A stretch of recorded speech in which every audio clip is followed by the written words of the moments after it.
Hello, Anna. Thank you so much for joining me again. If you could introduce yourself to everyone. I am Anna. I am a psychotherapist by trade. I am a mum of three kids, and we just got a puppy at the weekend. So that's a whole nother layer of life I that we've saw, introduced.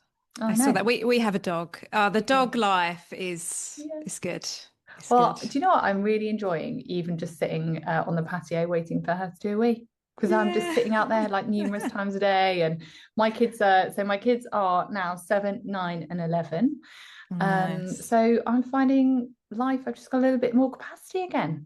Yeah. And the kids can shower themselves and Yeah. they can get their own Yes. breakfast. So I know loads of people will be listening to this thinking like that Yeah. just feels like a dream with scrunchy little newborns that Yeah. don't do anything for themselves, but it does come in capacity and sleep Yeah. does return. So I'm really enjoying just enjoying the mixture of work. So I do all sorts of things, do lots of podcasts like this. I write books as well. So I've written 7 books. I love writing. Basically, I just love sharing insights into how we think and we feel, and mostly just with the intention of encouraging people to find a little bit more compassion for themselves, a little bit more Yes. rest, a little bit more peace and ease, which I know we have to get very creative with sometimes, especially when Yeah. life is full and babies are demanding. But Mm. that's kind of what I do, really. Bit of a Yeah. mix. I mean, you're busy bee, aren't you? So you always got something under your Always sleeve. got something going on, but I'm getting so much more better at embracing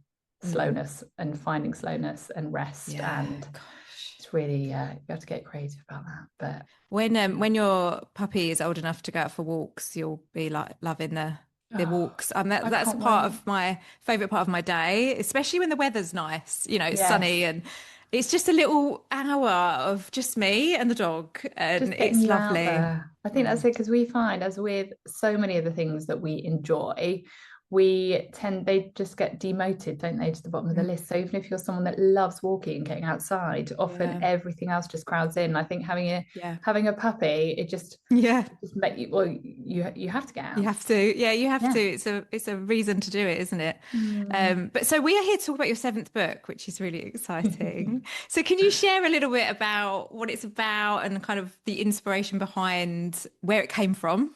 Yeah, so it's all about how to stop snapping at the people you love and also the people you don't. And it is about rage and irritability, but ultimately, why we snap. Why do we feel so grumpy? I didn't think I Mm, had an issue with anger or rage or irritability until I had babies. And then it mm, was like this whole side of what I felt was my personality that I judged myself so harshly for. I was really shocked at myself, some of the feelings and some of the thoughts and some of the behavior. I was just like, oh my gosh, I've just turned into this Hulk character and I don't even recognize myself. And I felt so much shame and guilt. And I think, when we have babies, often there are so many reasons why we find ourselves just really stretched. And often what we do in life when we don't like our behavior or our thoughts, we just come down mm. hard on ourselves, don't we? And we Yeah, criticize ourselves and we shame ourselves and we feel like these are ugly parts of our personality when actually there's a reason we get snappy and there's a reason that we get irritable and the reason that we feel angry sometimes. And all of those reasons need compassion and mm, sometimes action. They don't need yeah, shame and criticism ever because it just makes us feel stuck and small and ashamed. So the whole book really is about helping people understand why we get snappy with every reason from having babies, having demands placed upon us, having busy jobs, hormones, neurodiversity, like all of these things that can feed into the fact that we just feel frazzled and snappy and we judge ourselves, but we need compassion and often action and support. So that's kind of what yeah. the book's all about, really. It's great. It's so needed though, isn't it? Because life is so full on all the time now and there's so much expectation.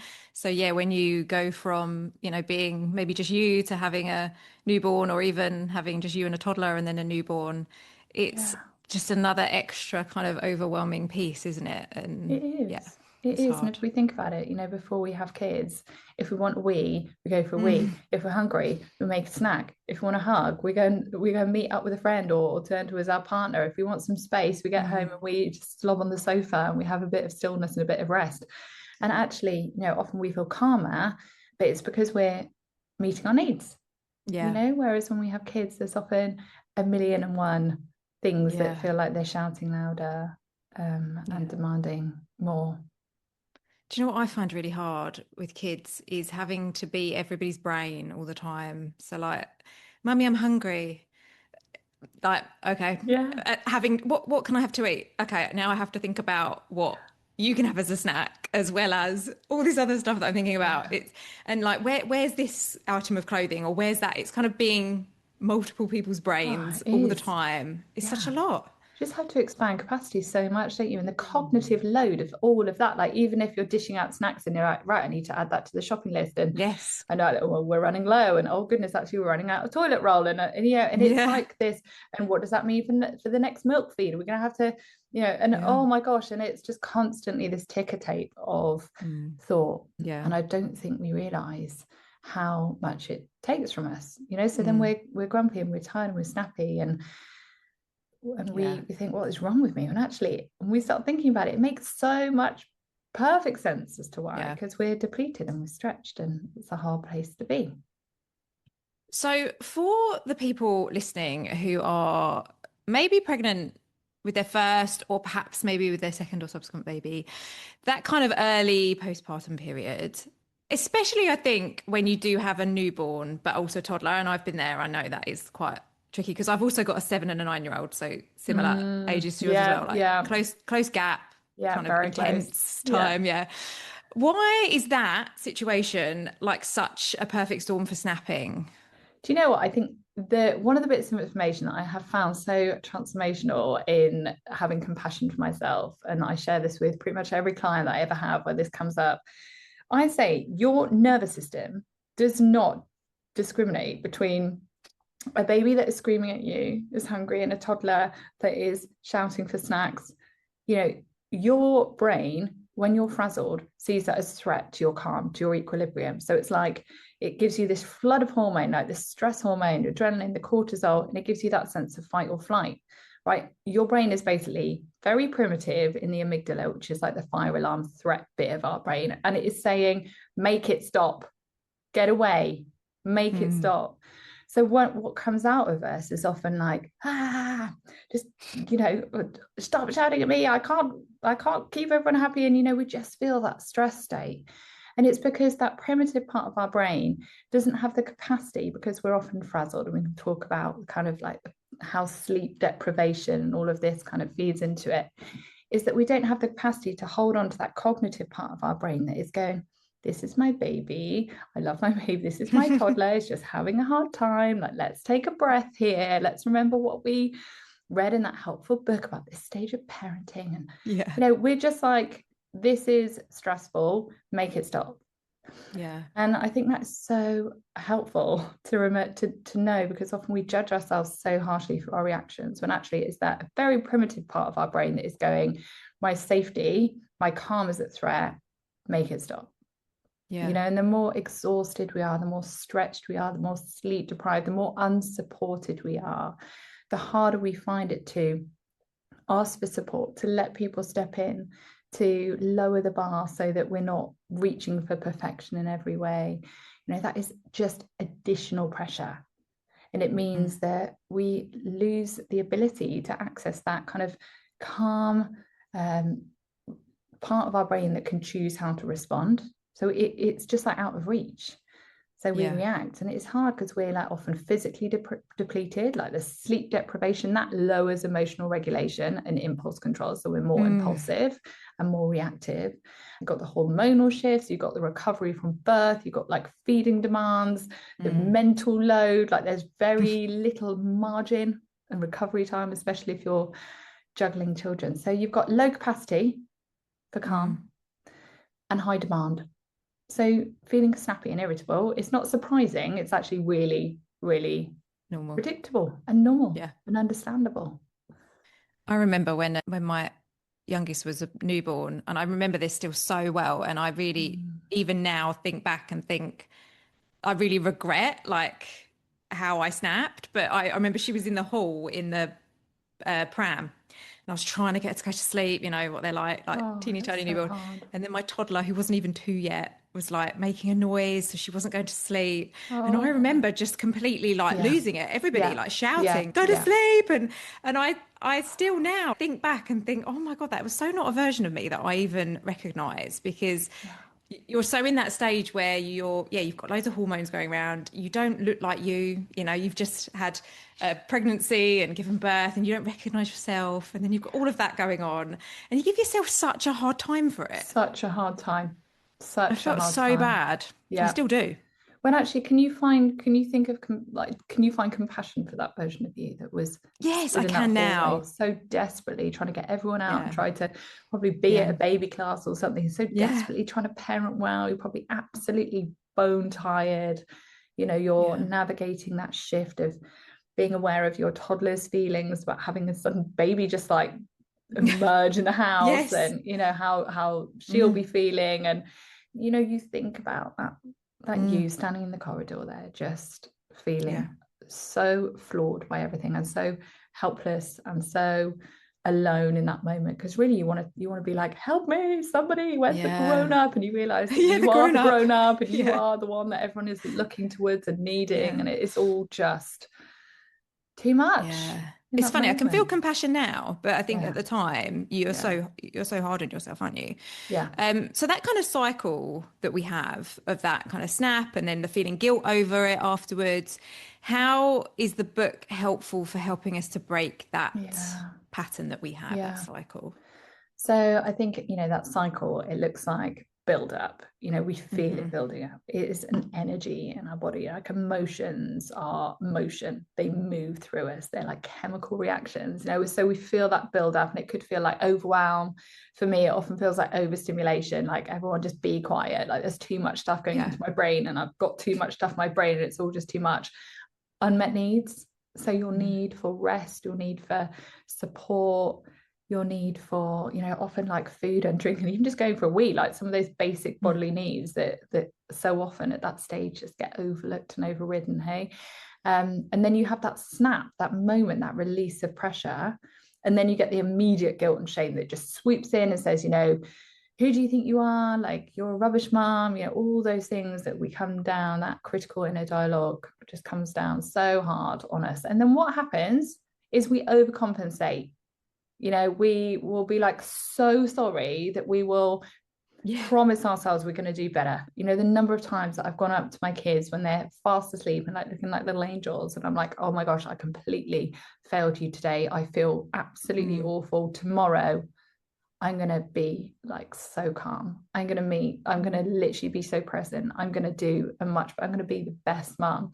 So, what we tend to do, instead of thinking, whoa, actually, that was like, I broke there. What do I need? I'm clearly not okay. I'm clearly just at the end of myself. What do I need? What support do I need? What do? We just pile on the pressure and we just Mm. promise that we're going to do better.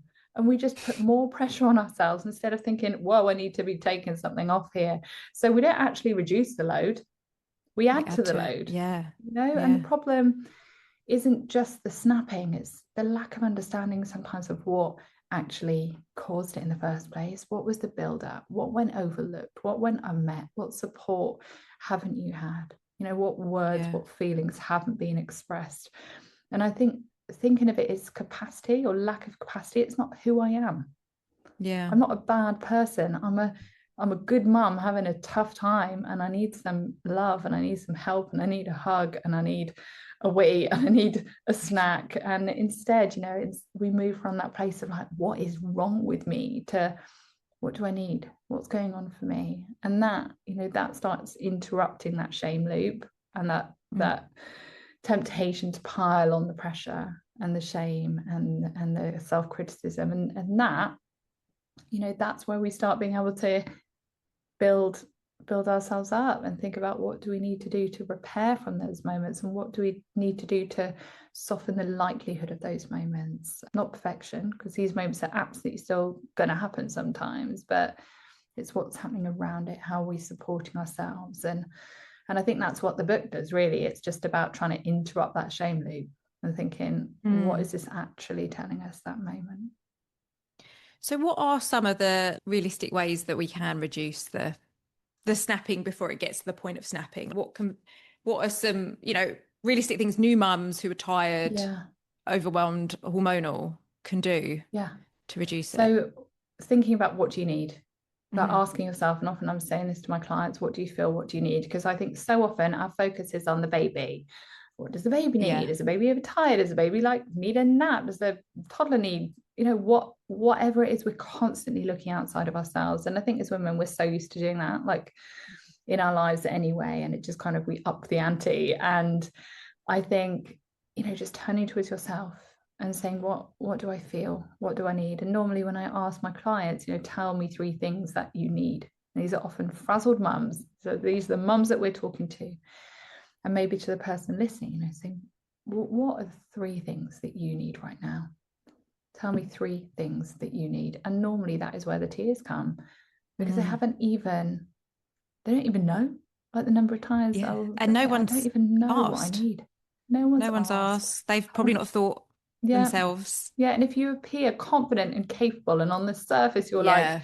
you're getting it done, you're ticking the boxes, you're getting out the house, people won't worry about you. That They'll is a think you're thing. doing all That is right. definitely a thing. Like Yeah. where I don't see that postnatally because I work as a postnatal doula as well. And it's that kind of from first giving birth, and I definitely did it too, Oh where yeah. you pretend I want to look like I have it all together. I've just had a baby, but I want people to come around and be like, wow, she's doing so great. But it's so stupid and backwards because actually what should be happening is we should be being looked after. And Oh yeah. that's where doulas are important because we come Yeah. in and we look after the mum so that she can look after the baby. Yeah. And it's just this real society thing, isn't it? Where I suppose on Instagram, everybody looks like they have a baby and then they just get on with it and are perfectly fine. And it's the pressure that comes from that. Yeah. Yeah, absolutely. And people believe it. I think that's it. We believe what we see. And if someone looks Mm, great and has got a smile on their face, like we believe it. And I think there've yeah. definitely been times when I've used that as an armor, because I felt like if people really know how I feel and see how I feel, well, I don't know if I'll be able to hold myself together, but Yeah. also I think often challenging that sense of what does it, if you need help, if you need support, that's not failure, that's just being human, because we're Mm, not built to do this alone. Like when they say it takes a village, I know loads of, that argument is, where is the village? We find our village in the honesty. When you turn to someone in a baby group and they're like, how are you getting on? You're like, I am a mess, yeah. or you just share like, oh, my husband and I are arguing, or I'm really struggling with Mm, this. And then you start finding those people that the guard will just drop and you see their shoulders yeah. drop, and they'll be able to take the mask off and turn to you and go, oh my gosh, me too. I thought it Mm, was on my own. And it's in those little conversations where we find those people that will stand beside us. So I think, firstly, it's just knowing that to find it hard is not a failure. It doesn't mean you're not a mm, good mom. It doesn't mean you're not resilient enough. It doesn't mean you don't have the right tools. It just means you're finding something hard that is hard. It's yeah. a huge transition to not find it hard, or just, yeah, just chaotic and heavy sometimes. It's like to be superhuman. Like really it Yeah. is. So make sure that you have those people that you drop the mask with, and that you're not criticizing yourself for finding hard stuff hard. If I go and lift like a really heavy weight in the gym, I'm like, Mm, this is really hard. And it's not because I'm yeah. weak, it's just because it's like, It's hard. it's really heavy. So Yeah. I think, that's really important. Another thing to do is thinking, what pressure are you putting on yourself? What pressure are you putting on yourself? Because we know all the books, we know all the wisdom, we know, and I think we've never had so much information. And I think in a way Mm. that can set this goal of like, we need to be doing all of this stuff. But actually, when you listen to the brilliant experts, the brilliant ones, they'll often say like, this is just the ideal. But we can't sustain that all the time. Yeah. Like this isn't a human, this is just science, and research. But this isn't, like the lived reality of it is so much more messier than this. And having grace for yourself in the learning. I remember getting my baby home from hospital and we put him on the table in his car seat and we just looked at him and we were like, okay, what do we do now? And it was Yeah. like, just have grace for yourself in the learning as well, and think, how can you make the road as smooth as possible? If you're feeling tired, what can you do to take the pressure off? What corner Mm. can you cut? What help do you Mm. need? What Yeah. ear needs to hear how you're feeling, even if they can't magic you up like a full night's sleep, but just knowing that you're not alone in it and knowing that you're seen in it, like that has a huge impact on the And that pressure that it's we put on temporary as ourselves. well. It's temporary, Yeah, isn't it? it It's is.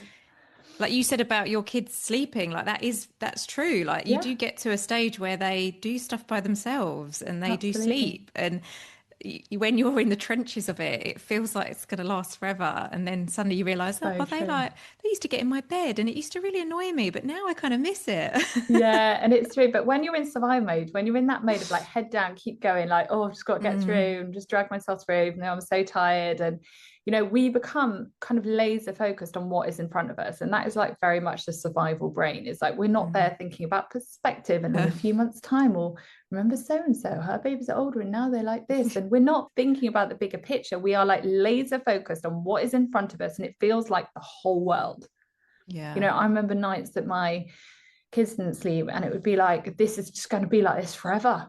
And Yeah. honestly, it felt, and that is it, it feels permanent because we feel so entrenched and we can't see the wood for the trees. That is really where that, that phrase really Yeah. comes into play, is like you lose perspective, and it isn't your failure or your lack of gratitude.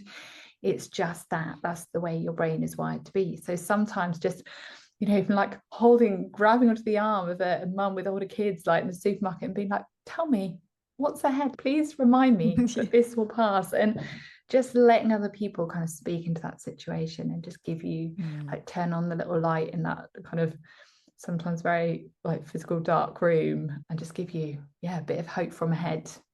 Yeah. Yeah. It's there. It's The there. light is there at It the end of the really tunnel. is. It really, It really is. is. Yeah. So in terms of, so to give you a scenario, Mm, you have like a new mum who has a toddler and a new baby. So baby's crying, mum's holding baby, toddler's doing toddler things and I don't know, being noisy, falling over, hurting yeah. themselves, needing something. And she can feel that boil where she's about to snap. What's one Yeah. practical thing that she Yeah. can do in that moment to stop that snap Yeah. from happening? I would say anything you can to lower the intensity of the moment. Like, if you can't physically just step into the next room and say, I'm going to go for a wee wee, I'll just be a minute, I'll leave the door open just to sit there and take some deep breaths. Like, I'm a big advocate for earplugs. I Mm. wear earplugs a lot. I've got a lot of neurodivergence in my house. My house is very, very loud. We've just added a dog to the mix as well. So I'm sure really shot myself in the foot there. But just, for Mm. me, when I can't get away, and it is, I can feel that feeling, and it is very Mm. physical. So start noticing, what are your signs? What is it? Do you start feeling really restless? Do you start feeling really warm? Do you start feeling like that, that feeling of like, oh, just get away from me, just get off me, I just need some Mm. space.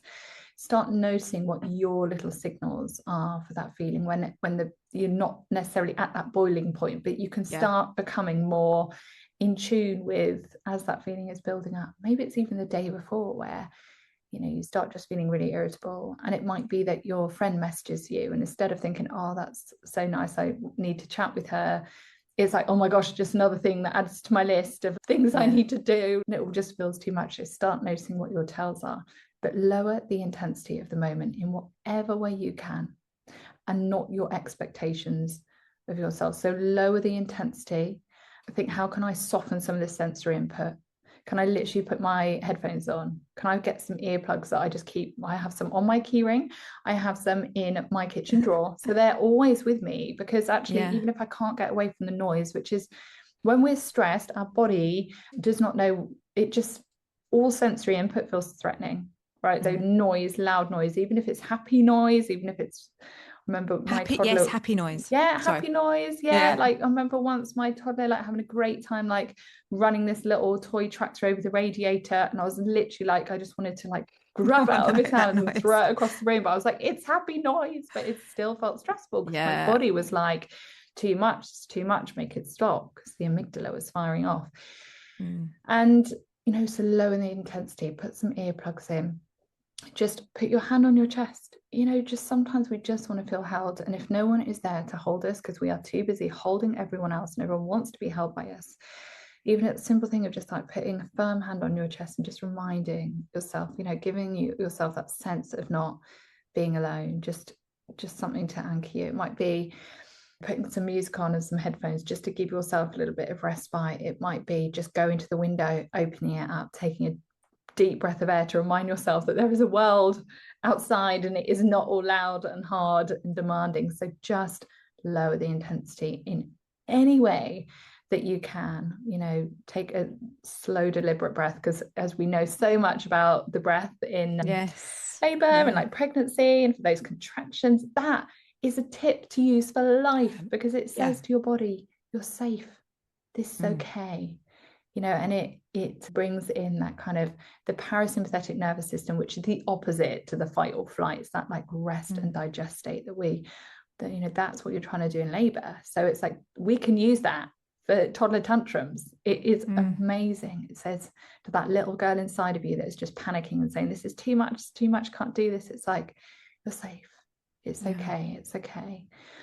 And I think, just doing what you can. If you can't step away, if you can't ask like someone just to tap in so you can take a breath, just lower the intensity in whatever way you can. If you feel like you've got an influx of hormones, start doing some star jumps, running on the spot, anything that says to your body, okay, you've given me the hormones to fight the bear. Look at me. I'm running on the spot. I fought the bear. You can back down now. I've used up those hormones. I don't need them anymore. Thank you very much.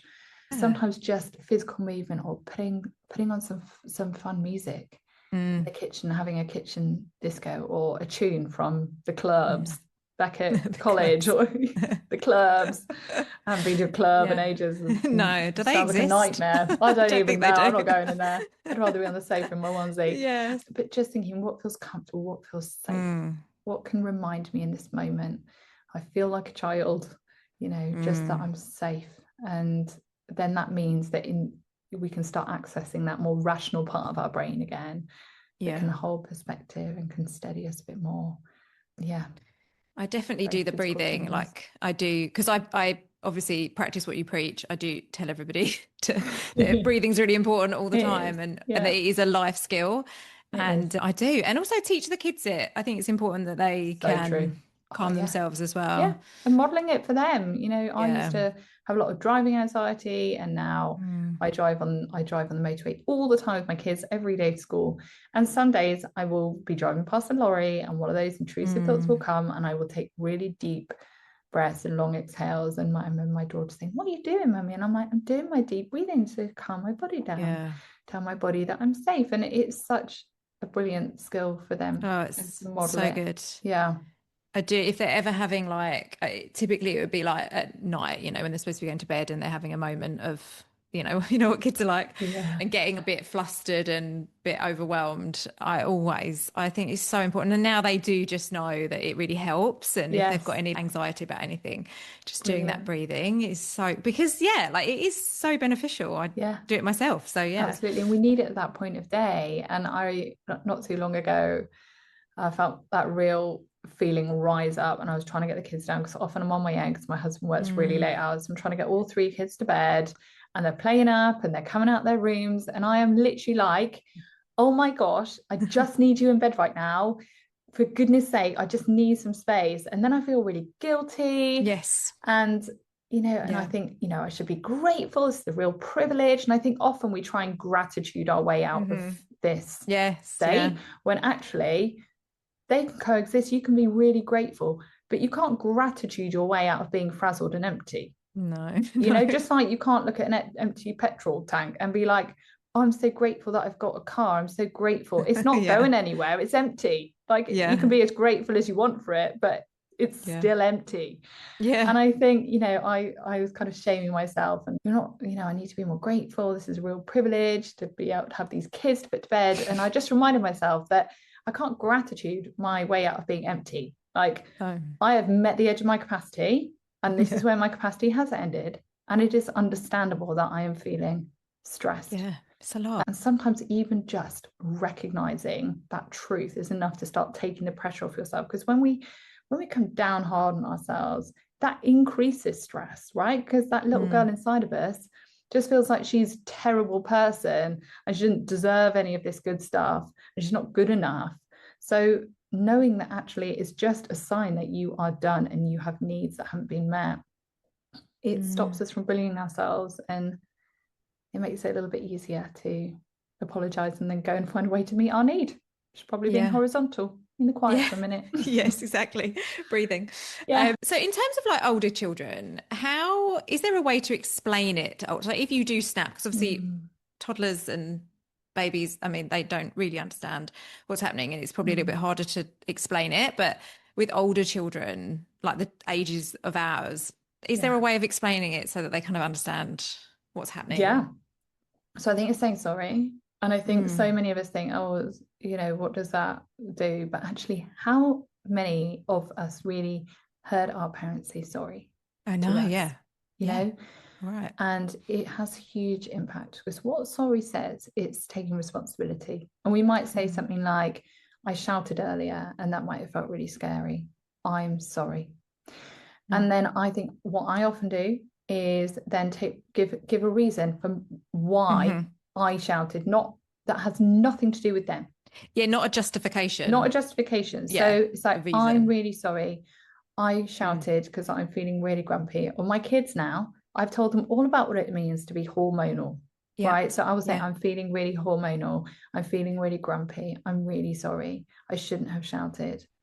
So it's not about justifying. It's not about Hmm. blaming. It's not, there's the temptation as a grown up, stick a but at the end. I'm really sorry. I I know. shouted. I shouldn't have done that. But you were doing this, but you were doing that.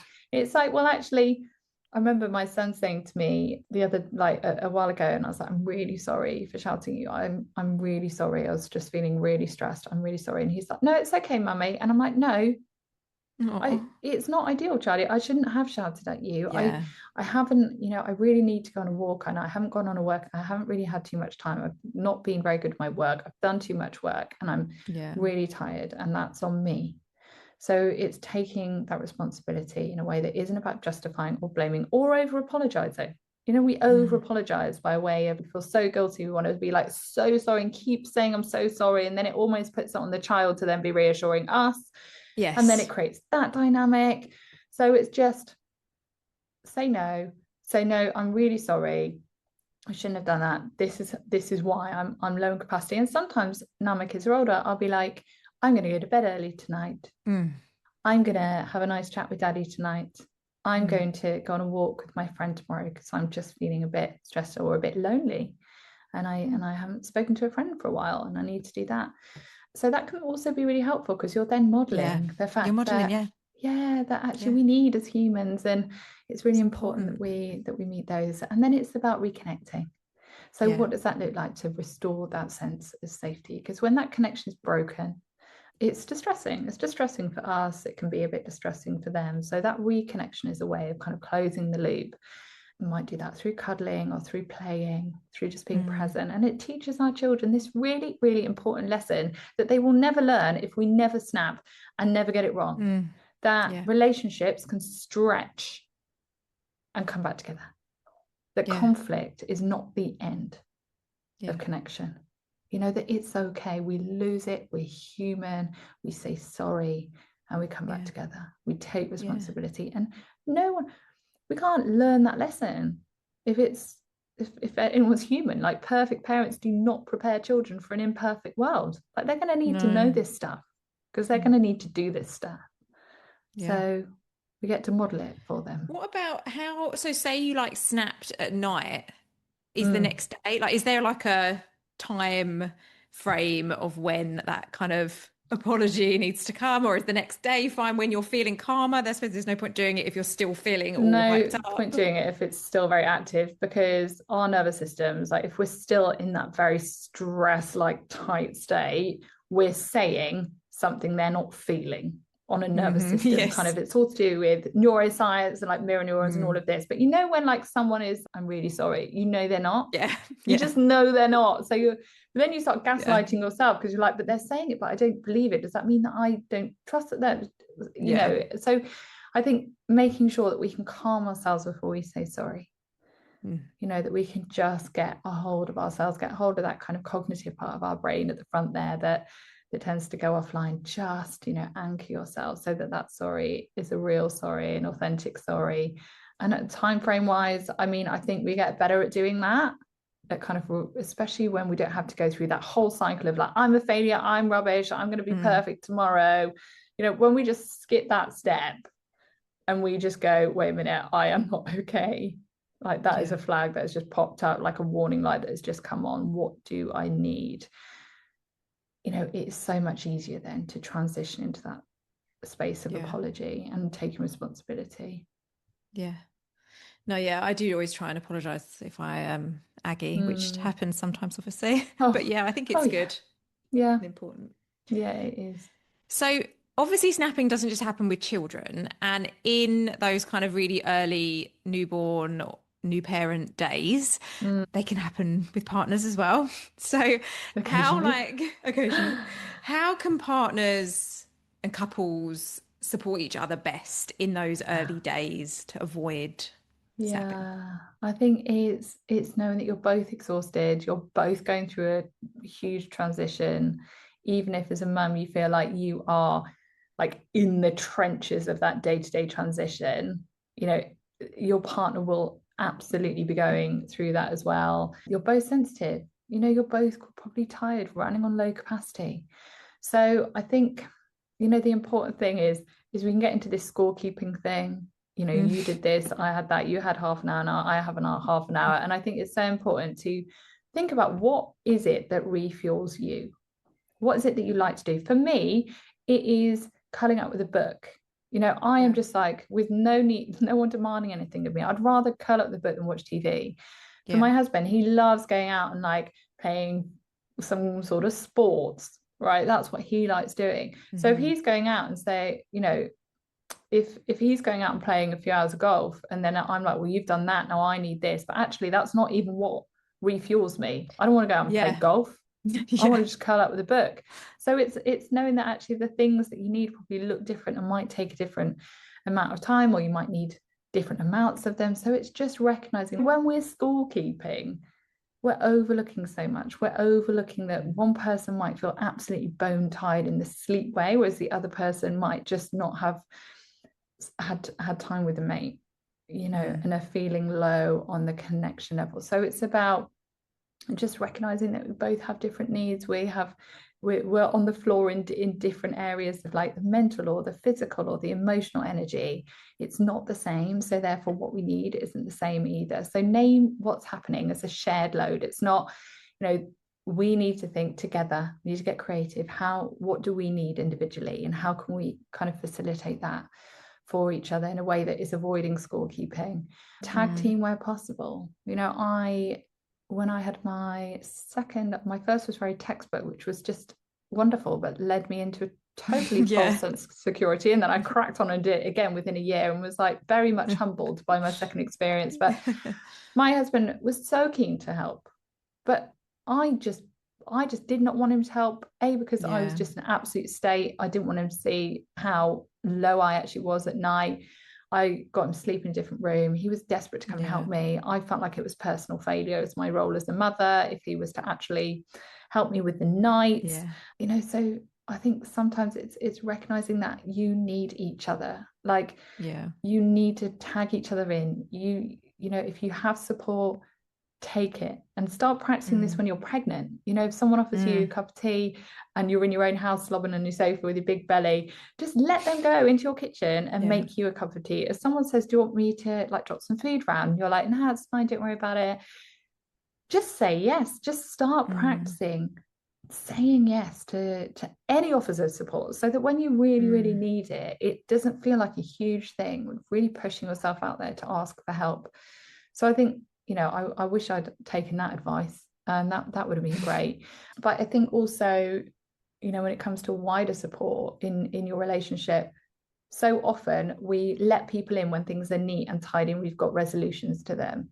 And I remember a friend messaging me, and she was due to come over and meet the baby. And she was like, oh, I'm just about to leave. Do you need anything? I was like, don't come over. I'm a mess.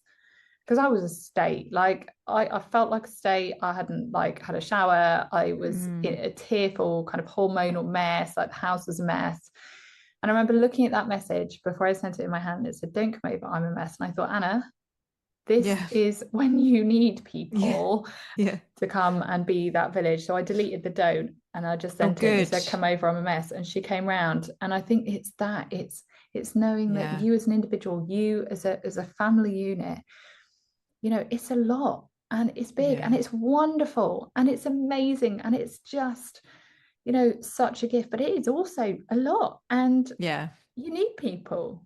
Yeah. You need people. And in some cultures, like that is just such a normal thing to have Oh, people I like know. leave food on your doorstep, or normal thing, someone to take the baby and like send you off for a bath. And some cultures, you don't even know whose baby belongs to who because they are all I know. just getting Yeah. involved. So, if you feel like you just want to shut the door and keep all the chaos behind the closed doors, just think, as a family unit, like this is, we need community. What does that look like? What do we need? Who's offering the help that we can say yes Mm. to? And have check-ins with each other. Yeah. Like Brene Brown and her husband, they often come home like when they have busy family. I think they've got so like 4 kids or something, and they just say a number to each other. She'll have had like a great day at work and she'll be feeling quite energized. She'll be like, I'm on a 10. And he'll have had a stressful day at work and maybe one of the kids had a tantrum and he'll be like, I'm on a 4. And then Yeah. she'll be like, okay, I've got something I can give here. I You like that. go and chill out. And it's not about scorekeeping. It's about how much do I have to give? How much do you have to give? How can Mm. we help each other out? And those numbers will be all over the place, Mm. and sometimes you might be consistently on a 2, but then it swaps over and maybe you need someone to kind of tag in and yeah, Yeah. just you're on the It's, same team. I think as well, like if you have one parent who is out the house more sort of stereotypically working, Mm. Monday to Friday, 9 to 5, and then you have one that is more based at home, picking the kids up, doing the kids' dinners, all of that sort of thing. I find like my husband, I'm kind of done by the time he gets home from work, but Mm-hmm. he hasn't seen the kids all day. Yeah. So that's like his time to be mega fun dad with the Yeah. kids. So I'm at the end of my capacity and everyone's like screaming and laughing with him as Oh like gosh. fun Yeah. dad. And I'm like, Yeah. oh my God, I just can't do this right now because I've had it all day. Yeah. And yeah, I do like try it. And he's pretty good. He'll be like, do you want to go upstairs or like, do you want to go for a drive or a walk or whatever? But I don't always take him up on it. Sometimes I feel like Mm. you try and be a bit of a hero, don't you? And be like, no, Yeah. no, no, I'm Yeah. fine. So it's thinking, what is it costing you to try and be the hero? Yeah, Like, what why? is it Like, costing you? And what are you going without that could actually mm, make you feel quite good or a bit more rested or a bit more connected and just, mm. yeah, trying to override, acknowledge, I'm trying to be a hero here. Wait a minute. I do actually Yeah, need that. yeah, So I'm going to take it yeah. despite that part of me and just taking those opportunities, even if you don't feel like Mm, it, because you will feel better mm. after. It's the pressure, I think, isn't it? And the kind of letting go of the control of the situation a little bit Yeah. as well, Yeah. which we sometimes struggle with. Well, I do anyway. Yeah. And some might not do it as well, or they might not do it the same way. But the most important thing Yeah. at the end of the day is what you can recoup in not doing that thing. Yeah. Yeah. So finally, I want to just ask you about, so for any mums that are listening who worry that snapping is damaging their relationship with their children, what kind of reassurance or perspective can you offer to them? Because I Yeah. think we all worry a little bit about that, don't Oh, we we? do. We do. And I think it's right to be aware of it. It's right to be aware of it because, it's really important. If we're feeling really snappy, it's saying that we're struggling.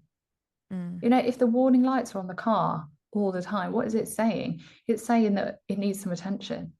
So I yeah. think if we were to completely say, oh, it's fine, don't worry about it, we're overlooking something really, really important. And it does matter because constantly feeling really snappy and irritable, it does erode relationships. We're not able to enjoy them as much. Our kids or our partners might feel like they're walking on eggshells, and we know that that's not a nice feeling. No matter how much we like put on a Mary Poppins voice and like try and make out that everything's okay, Yeah. we all feel it. So I think it's worth noticing if you're feeling kind of really just irritable and snapping. It might be to do with hormones. It might be to do with, that actually you just need to tweak some things in your routine, or you need to take some of those opportunities, or you need to have a conversation and just reorganize some of those just like life admin tasks that actually you maybe on maternity leave you took over the lion's share of that because you were around, and now you're juggling more and actually you Mm. haven't like reallocated that. Like different seasons of life need the load to be spread slightly differently. And sometimes we need to do a bit of an inventory and be like, wait a minute, it's Mm. all just too much. We need to Yeah. readdress this. And I think it's so important to remember that children are not shaped by individual moments, but by patterns over time.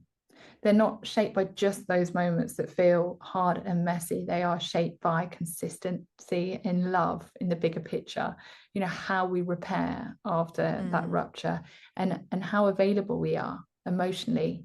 And this is all most of the time.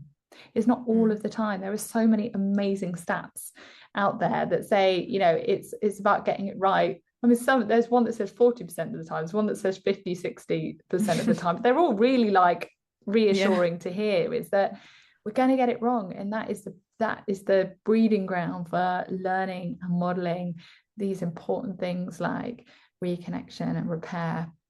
And actually, seeing a parent say sorry and take responsibility, that teaches emotional resilience and safety. Mm. That is such an important thing, and you do not have to be a perfect parent. You cannot be a perfect parent, but you can be like a repairing parent, a Mm. responsive parent, a parent that takes responsibility and Yeah. teaches your child what it is to be a, a flawed human in a flawed world. Is just trying to do good enough. We all have a reason to go to therapy, all of us, no matter Mm. how figured out someone, like everyone will find a reason, really, if they dig, to go to therapy. And we will give our children reasons to go to Yes, therapy. yeah, so Right, true. right, start saving, Yeah. but actually this means you're not going to mess your kids up. It's just Mm. we have baggage, we have traits, we Mm. have all these things, and that is because we are human, not because Mm. we're failures. Yeah. So we all rub off on each other and we all annoy each other, and everyone will Yeah. benefit from chatting that through one day. um so yeah, kind of expect it in a way, but these things and will hopefully help us so that that damage doesn't rupture connection. So the book provides a understanding and some tips and tricks for stepping into those moments and catching them before they happen. So they'll be super helpful for people. Yeah, and just a lot of compassion for ourselves, I think, in place of that Mm. criticism and shame, and ways to kind of free ourselves up from some of that. But yeah, constructive ways to find a way forward and to break some of Mm. these patterns and to enjoy being ourselves a little bit more. Yeah. So when is it out? Tell us when it's out. It And you is can pre-order it, I out. think. You can pre-order it. That's always good. The publishers absolutely love a pre-order, and it's out on the 4th of July. Brilliant. I'm so excited. Oh, I'm thank excited to you. read it. I think I'm going to find it useful because although they're older, I still do have those moments where Oh it's all yeah. a bit much. Yeah. And sometimes just looking back on other moments that we carry so much shame around, Mm. things that we've said and we've done that we know we can't really take back. Maybe we've hurt people, maybe we've been hurt Mm. by people. So sometimes it's really helpful to look back with a different kind of framework. Yeah. Yeah. Look through that lens. Yeah. Oh, thank you, Anna. It's been so nice to speak to you. And I've yeah, loved talking to you. congratulations on another Thank book. It's you. Thank amazing. you. And I'm sure you've got lots more wisdom in there somewhere. Oh, we'll So see. We'll lots see. more. We'll see. But thank you so much for having me. I have absolutely loved chatting with Oh no, you. I've loved speaking to you too. And I'll leave a link for pre-orders and everything Amazing. in the bio so people can have a look and they can find you on Instagram and things like that as well. Thank you. Thank you.